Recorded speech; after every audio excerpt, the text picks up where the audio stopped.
love you so much, sweetheart. Even in your disabilities, you are the best thing that has ever happened to me. I love you, baby." This was the exact words the black maid whispered to the disabled child. The Korean Mafia boss installed 32 hidden cameras to monitor his paralyzed daughter.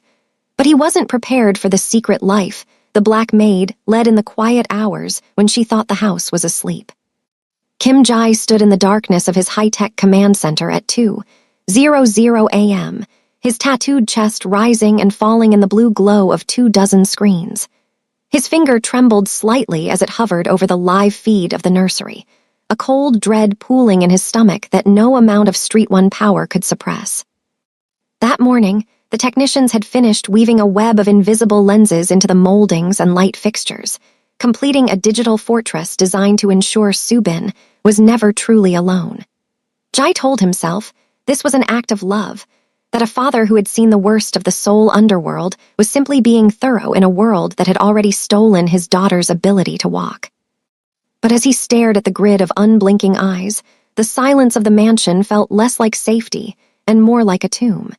He had built a sanctuary out of glass and steel, yet the heavy weight of the surveillance tablet in his hand suggested he hadn't created a home at all, but a high-definition prison for the only person he had left to love. Just as he was about to look away, a flicker of movement on screen 4 caught his eye. Clara was kneeling on the rug, and for the first time in 2 years, the camera captured something Kim Jae thought was gone forever. Sometimes love comes in ways and forms we do not expect. What would you do if you found out that the least person you expected to love your child is the person that can take a bullet for the same child? This is not the regular story, but one with deep roots on how love can melt a hardened heart. Before we dive deep into the story, where are you watching? Mention your city in the comments so I can specially send regards to you. And also click on the subscribe button to subscribe to this channel. Now sit tight, let's dive into the story.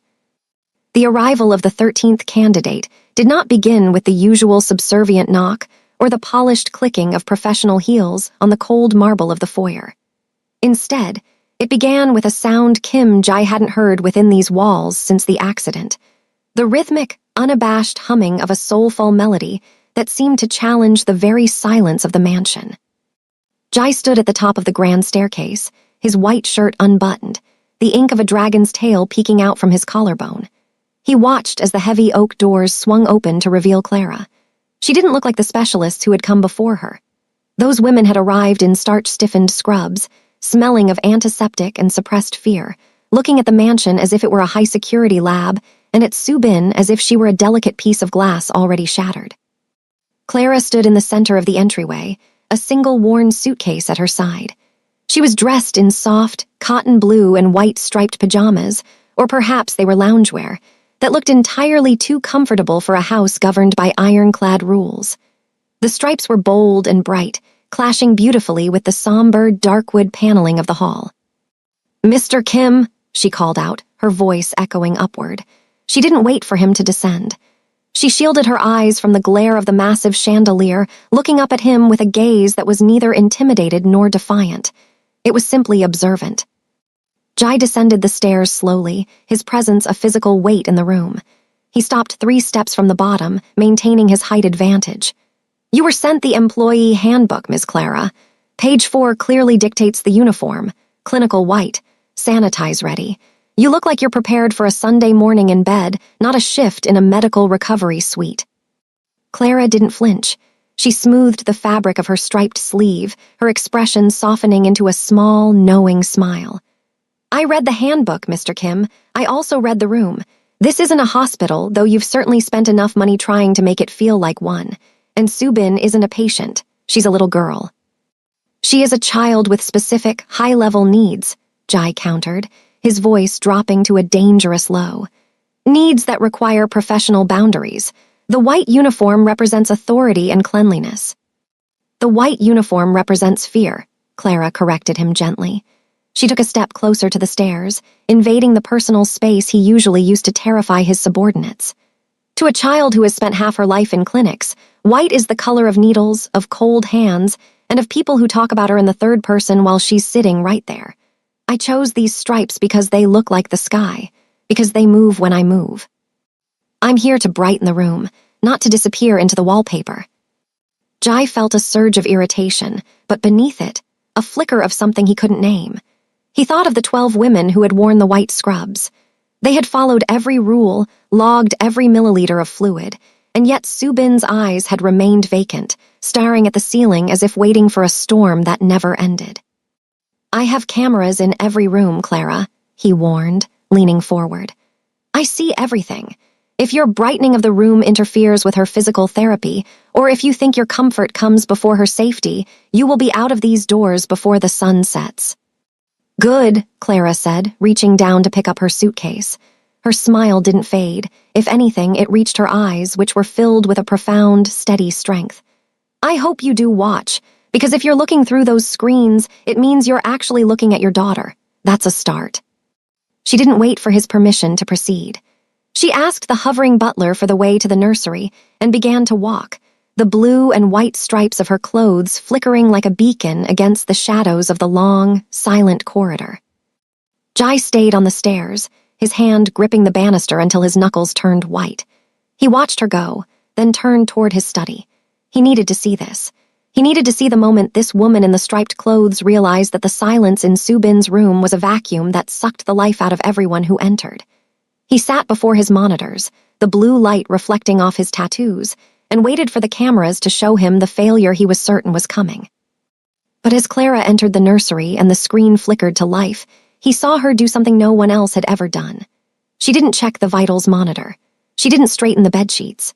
She simply sat on the rug, crossed her legs, and began to unpack a set of colorful blocks, the blue and white stripes of her outfit creating a vibrant contrast against the sterile gray of the room. Hi, Subin, she whispered, her voice carrying through the high-definition speakers. I'm Clara, I like your dress. Do you want to help me build a tower? In the command center, Jai held his breath, his eyes locked on his daughter's pale, unmoving face, waiting for the rejection he was so used to seeing. The blue light of the monitors was the only thing that kept the darkness of the study at bay, casting long, skeletal shadows across the mahogany desk. It was 2:00 a.m., the hour when the rest of Seoul was a blur of neon and sleep, but Kim Jai remained a ghost in his own machine. He leaned back in his leather chair, his eyes fixed on screen 4. The nursery was bathed in the soft, amber glow of a nightlight, creating a pocket of warmth that felt alien to the rest of the cold, silent mansion. Clara was there, still draped in those defiant blue and white stripes.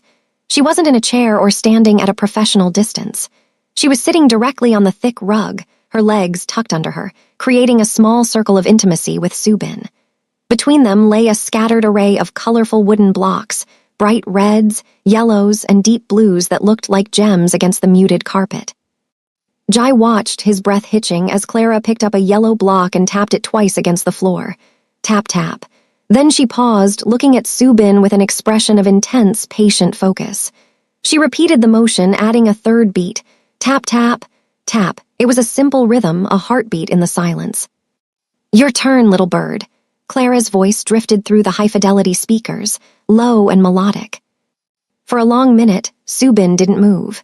She sat in her pink dress, her small hands resting limply in her lap, her gaze fixed on the blocks as if they were a puzzle she couldn't solve.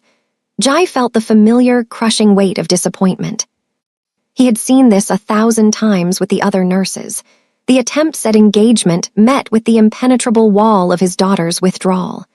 He reached for the dial to switch the feed, unable to watch another moment of the silence that haunted him. Then Subin's hand moved. It was a slow, jerky motion, as if she were fighting through invisible water. Her fingers closed around a red block. With an effort that made her small brow furrow, she lifted it and let it fall against the floor. Clack. Jai froze, his hand hovering over the controls. Clara didn't cheer or rush to embrace her. She simply smiled, a wide, radiant expression that seemed to illuminate the room. She imitated the single beat with her own block. Clack. Then she did the rhythm again. Tap, tap, tap. Subin watched Clara's hands, her eyes wide. She tried again. Clack, clack. Then, after a breathless pause, she found the third beat. Clack. A soft, bubbling sound erupted from the speakers. It was small, fragile, and slightly rusty from disuse, but it was unmistakable. It was a giggle. It grew, turning into a genuine melodic laugh that filled the nursery and echoed through Jai's silent study. Jai stood up so abruptly his chair hit the wall. He pressed his palms against the cold glass of the monitor, his heart hammering against his ribs. He was seeing her, truly seeing her. The daughter who had been a statue for 2 years was vibrating with life, her face transformed by a joy that his millions could never buy. "There she is," Clara whispered on the screen, her own eyes glistening. "There's that music." Jai sank back into his seat, his vision blurring. For the first time, the cameras didn't feel like a security measure. They felt like a window into a miracle he wasn't sure he was allowed to touch. As the laughter faded into a comfortable silence, he realized the stripes on Clara's clothes weren't just a choice. They were a bridge, and his daughter was finally crossing it. The euphoria of the night before lingered in the air like a phantom scent, but for Kim Jai, it was quickly replaced by the cold, analytical reflex that had kept him alive in the soul underworld.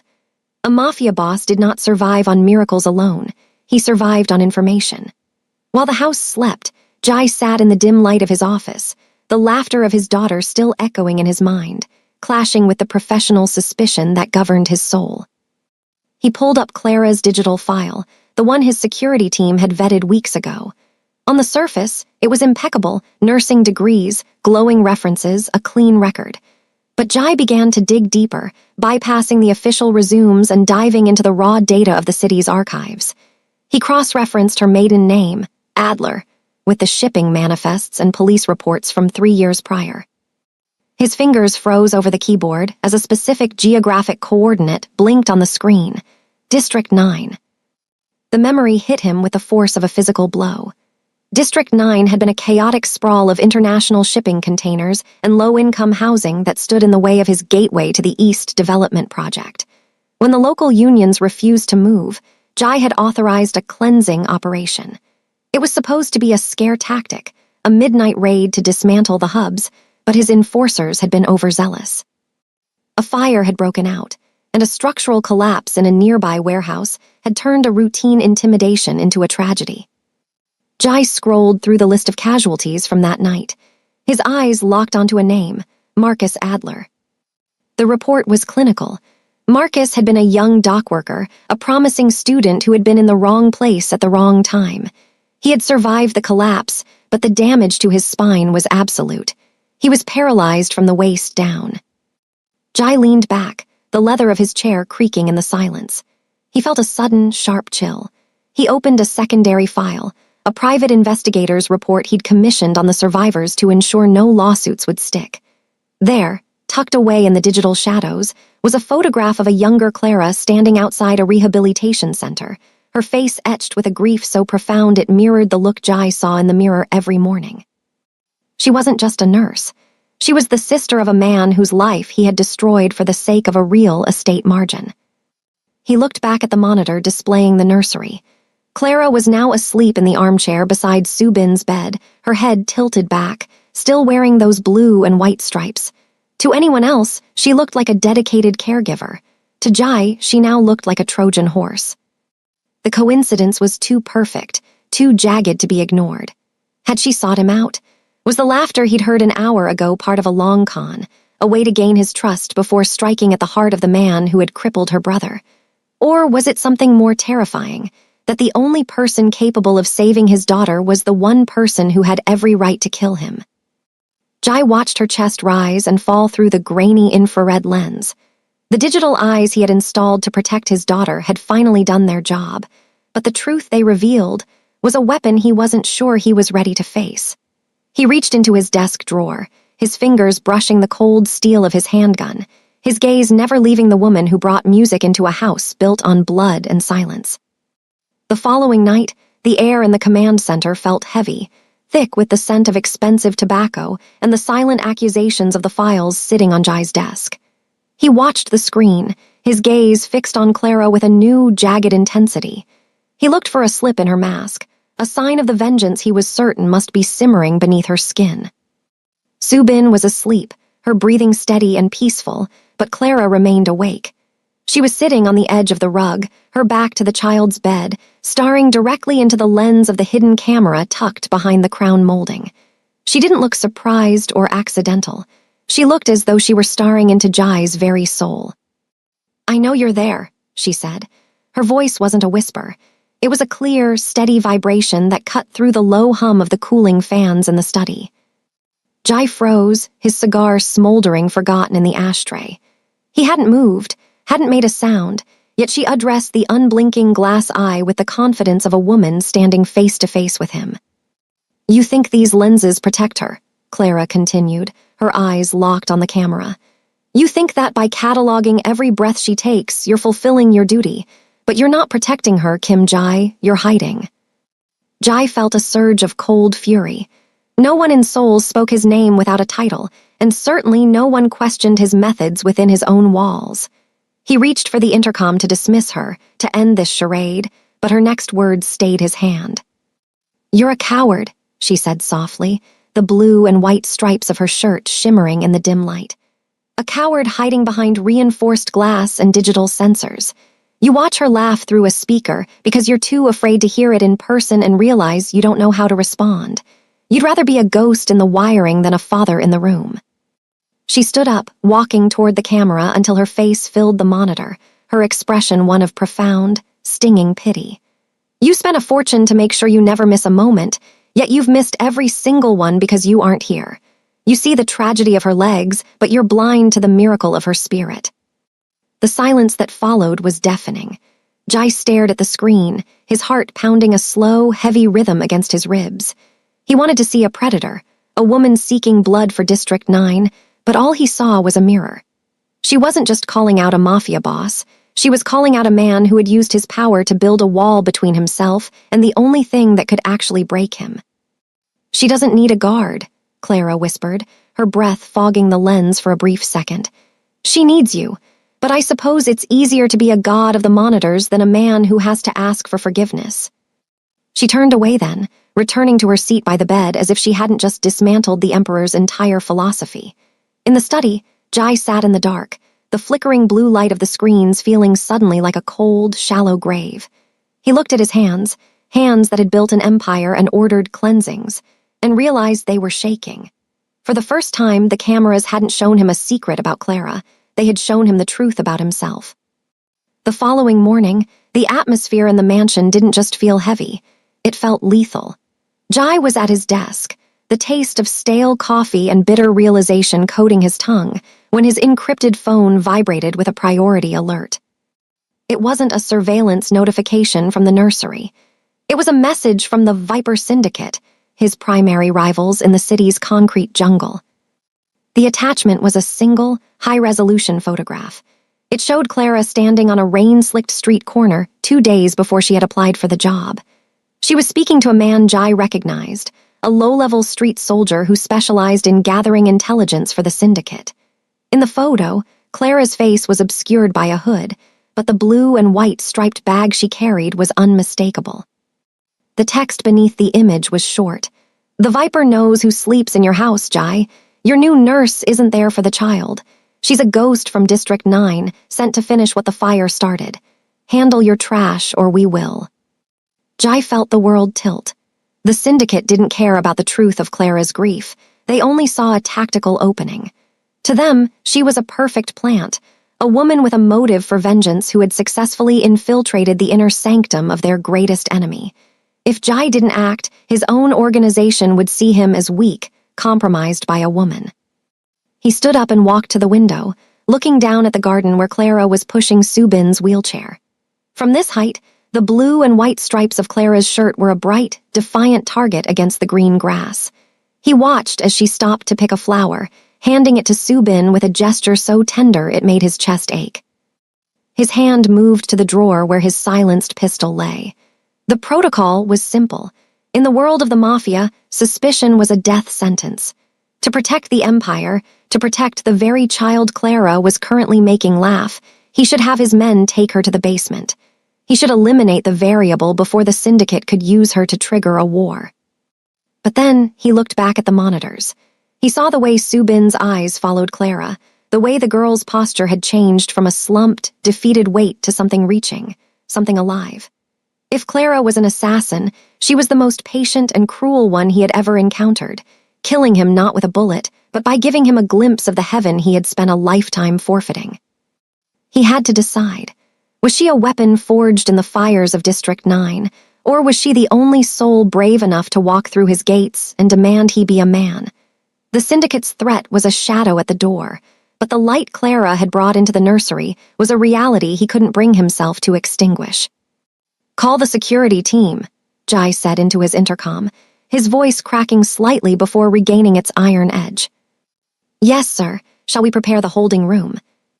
Jai watched Clara on the screen. She was kneeling now, level with Subin, adjusting the girl's pink dress. "No," Jai replied, his eyes narrowing as he made a choice that would likely seal his fate. "Prepare a perimeter, and tell them if anyone approaches this house, they are to be met with lethal force. Clara stays." The mansion felt like a tomb of marble and silence as Jai finally stepped out of his command center. It was the dead of night, that hollow hour when secrets breathe more loudly than people. He moved through the corridors like a ghost, his unbuttoned white shirt fluttering against his tattooed skin, until he reached the heavy double doors of the nursery. For the first time in 2 years, he didn't reach for the tablet to check the feed. He simply pushed the door open. The air inside was different. It smelled of lavender and soft cotton, a stark contrast to the sterile scent of the rest of the house.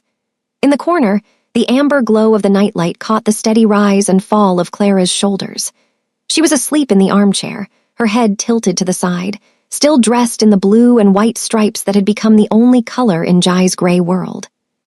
Near her hand, resting on the side table, was a small, tarnished silver locket and a thin, worn folder she must have been reading before sleep took her. Jai approached with the silent, predatory grace of a man accustomed to taking what he wanted. He picked up the locket first. It was dented, the hinge strained. Inside was a photo of a young man with a bright, easy smile, Marcus. Beside it was a tiny, handwritten scrap of paper that simply read, "For the truth." His heart hammered against his ribs as he opened the folder. These weren't just medical records. They were a chronicle of a life interrupted.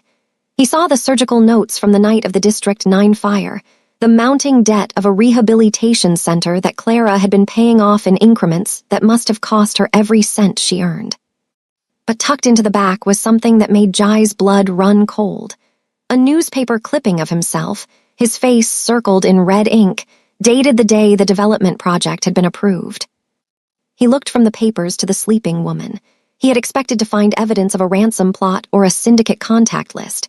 Instead, he found the weight of his own shadow. She wasn't here for a payout. The Viper was wrong about her being an assassin, and Jai had been wrong about her being a nurse. She was a seeker. She had come into the house of the monster to understand how a man could order a fire that ended one life, yet spend millions to preserve another. She wasn't looking for his money. She was looking for his soul. She wanted to know if the man who had crippled her brother was capable of love, or if he was merely a machine of glass and steel. Jai looked over at Subin, who was sleeping peacefully, her small hand clutching one of the colorful blocks Clara had introduced. The realization hit him with a physical ache. Clara had every reason to hate him, every reason to let his daughter wither in the silence she had found her in. Yet, she had chosen to heal the child of her enemy. She had poured her warmth into the very bloodline that had brought her family to ruin. He gently set the locket back on the table, his fingers lingering near hers for a fraction of a second. He felt a profound sense of shame, a feeling more agonizing than any wound he had ever received in the streets. He had spent years watching her through a lens, thinking he was the one in control, the one with the power. But as he stood in the quiet of the nursery, surrounded by the evidence of her sacrifice and his own cruelty, he realized that he was the one who was truly paralyzed. He had been waiting for a why to explain her presence, fearing a hidden weapon. Now he knew her only weapon was the truth of what he had done, and her only motive was a grace he didn't deserve. He backed away toward the door, his gaze never leaving the blue and white stripes of her shirt. He had to protect her, not because she was a witness or a liability, but because she was the only thing in his world that wasn't for sale. As he closed the door, the click of the latch sounded like the beginning of a war he was finally ready to fight. The stillness of the mansion was shattered not by a sound, but by the sudden, violent shift in the house's electricity. The monitors in the study flickered and died as the secondary security team, Men Jai had paid to be loyal only to the firm's bottom line, executed a silent override. Jai didn't need the screens to know what was happening. The Viper Syndicate's threat had reached the ears of his lieutenants, and in the cold logic of the Mafia, a compromised boss was a dead boss. They weren't coming for him yet. They were coming to clean the house of the liability. Jai raced down the darkened corridor, his heart hammering against the ink of the dragon on his chest. He reached the nursery just as the heavy doors were kicked open by two men in tactical gear. These were his own soldiers, men he had trained to be efficient, emotionless, and absolute. In the dim amber light of the nightlight, Clara stood in front of Subin's bed, her blue and white stripes a sharp contrast to the black steel of the rifles leveled at her chest. "Move aside, nurse," the lead soldier growled, his voice muffled by a balaclava. "The syndicate has flagged you. Orders are to neutralize the threat." "She isn't a threat." Jai's voice roared through the room as he stepped from the shadows. The soldiers didn't lower their weapons. They hesitated, their eyes darting between their boss and the woman. "Sir, the board has voted. She's a District 9 plant. We can't risk the leak. Step away so we can finish this." Jai didn't step away. Instead, he moved with a deliberate, terrifying slowness until he was standing directly in front of Clara. He ripped his white shirt open, the buttons scattering across the rug like plastic teeth. In the faint light, the full extent of his tattoos was revealed. The writhing dragons, the jagged scars of 100 street wars, the map of a violent life etched into his skin. He looked like the monster the world believed him to be. A creature of the dark standing guard over a light he didn't deserve. "You speak of orders." Jai's voice was a low, vibrating snarl that seemed to shake the very walls. "I am the order. I am the one who built this empire from blood and ash, and I am the one who decides who lives in this house." "Sir, you're compromised." "I am awake." Jai stepped forward, the barrel of the lead rifle pressing into the center of his tattooed chest. He didn't flinch. "You see this woman, you see these stripes? She has done more for my daughter in a week than all of you have done for me in a decade. She stays, and if you want to clean this room, you start with me." Behind him, he could hear Clara's sharp intake of breath. He felt the heat of her presence, the smallness of Subin cowering in the bed, and for the first time in his life, the tattoos on his body didn't feel like armor. They felt like a confession. The soldiers stood frozen, the tension in the room coiled like a wire about to snap. They looked at the man they had feared for years, standing half-naked and unarmed, shielding a woman who should have been his enemy. It was a lapse in their programming. In that moment of hesitation, Jai saw the shift in their eyes, the realization that the god of the monitors had finally come down to earth. "Lower the weapons," Jai commanded, his voice no longer a roar but a cold, absolute decree. "Or find out if I'm as fast as the stories say." Slowly, agonizingly, the rifles descended. The soldiers backed toward the door, their silence a mixture of confusion and lingering dread. As they disappeared into the hallway, Jai didn't move. He stood there, his chest heaving, his ink-stained skin glistening with sweat. He was a mafia boss who had just declared war on his own men to protect a woman who had come to his house to find a reason to hate him. He didn't turn around to face Clara. He couldn't. Not yet. Not while the monster on his skin was still so visible. The silence that followed the soldiers' departure was more deafening than the roar of their weapons. Jai remained standing in the center of the nursery, his chest heaving, his shirt hanging open like a discarded skin. The ink of the dragon seemed to pulse in the low light, a permanent reminder of the violence he had cultivated. He didn't turn to face Clara immediately. Instead, he looked up at the corner of the ceiling where the red pinprick of a hidden lens stared back at him. With a sudden, guttural growl, Jai grabbed the heavy wooden chair from beside the nursing station. He swung it with a desperate, raw strength, the legs of the chair shattering the crown molding. The camera didn't just break, it exploded in a spray of glass and plastic. He didn't stop there. He moved through the room with a focused, manic energy, tearing into the high-tech sanctuary he had built. Clara watched from the bedside, her hand resting protectively on Subin's shoulder. She saw the man she had called a coward finally stripping away his armor. Jai reached into the light fixtures, his fingers bleeding as he ripped out the delicate wiring. He pulled the sensors from the door frames, his breath coming in ragged hitches. He wasn't just destroying equipment, he was dismantling the wall he had built between his heart and his history. "I watched you," he rasped, his voice cracking as he tore a camera from behind a decorative mirror.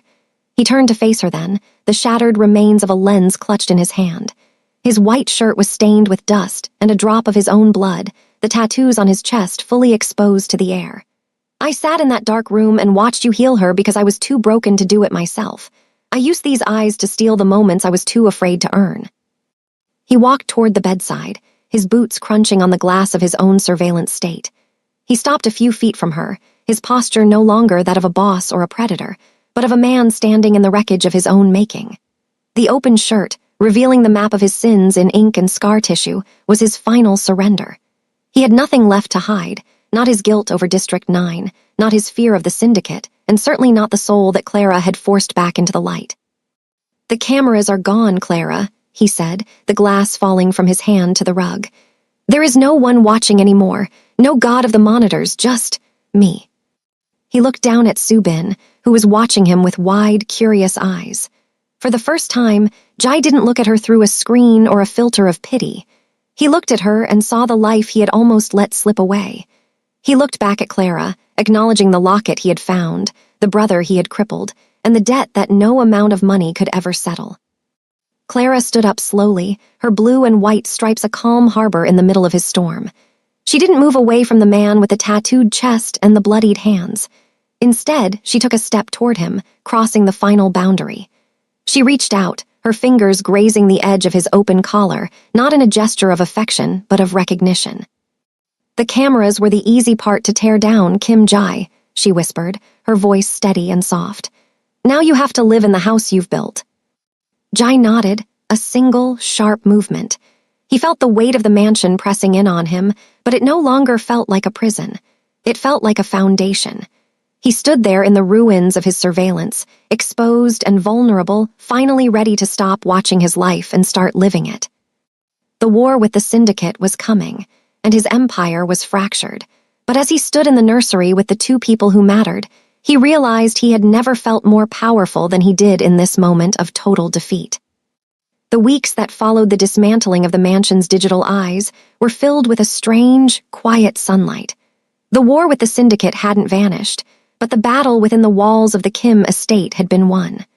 The sterile silence was gone, replaced by the soft, persistent melodies of Clara's humming and the rhythmic clicking of wooden blocks. In the center of the vast, beautiful sitting room, the heavy velvet curtains were thrown wide, letting the morning sun spill across the cream-colored rug. A small wheelchair stood empty near the sofa, no longer a centerpiece of tragedy, but merely a tool waiting to be used.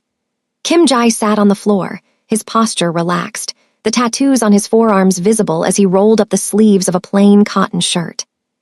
There was no desk between him and the world, no monitor to filter the reality of his daughter's existence. Clara knelt opposite him, her blue and white striped pajamas a bright beacon of the new order she had established. Between them sat Subin, dressed in her favorite pink dress and black tights, her small face glowing with a concentration that was no longer painful to witness. Clara reached out, placing a bright yellow block halfway between the child and her father. "Go on, Subin," she encouraged softly. "Show him the tower we're building." Jai watched, his heart doing a slow, heavy roll in his chest. He saw his daughter's hand reach out, no longer with the hesitant, jerky movements of the past, but with a burgeoning confidence. She grasped the block, but instead of stacking it, she paused. Her dark eyes, so like Jai's but filled with a light he had only recently discovered, looked up at him. She didn't reach for the second block. Instead, she let the yellow wood drop and reached her small, soft hand toward her father. Jai felt a lump form in his throat that no amount of Mafia stoicism could suppress. He extended his hand, his large, scarred palm trembling as her tiny fingers curled around his thumb. It was the first time she had initiated contact since the night of the accident. The connection was electric, grounded in a truth that cameras could never capture. In that moment, the feared underworld figure, the man who had ordered cleansings and built fortresses of glass, vanished entirely. The Mafia boss was a ghost of a violent past. In the center of the sun-drenched room, there was only a father, humbled by the grace of a woman he had once seen as a threat. "She's been waiting for you to be here, Kim Jai," Clara said, her voice a warm anchor in the room. "Not watching, just here." Jai squeezed his daughter's hand gently, a tear finally escaping and tracing a path down his cheek. He looked at Clara, the woman in stripes who had walked into his house of shadows and demanded the light. He thought of the reparations he had already begun to make for Marcus, the secret accounts he was dismantling, and the legitimate path he was now carving through the rubble of his old life. He leaned forward, pressing his forehead against Sue Bin's. The silence of the house was finally broken, not by the static of a surveillance feed, but by the sound of a family breathing in unison. The first step hadn't been a physical one for Sue Bin's legs. It was the giant leap Jai had taken away from his monitors and back into the arms of his child. For the first time in his life, Kim Jai wasn't looking for an exit or a hidden camera. He was exactly where he was meant to be. The end. If you love this story, kindly subscribe to this channel and stay tuned for more interesting stories.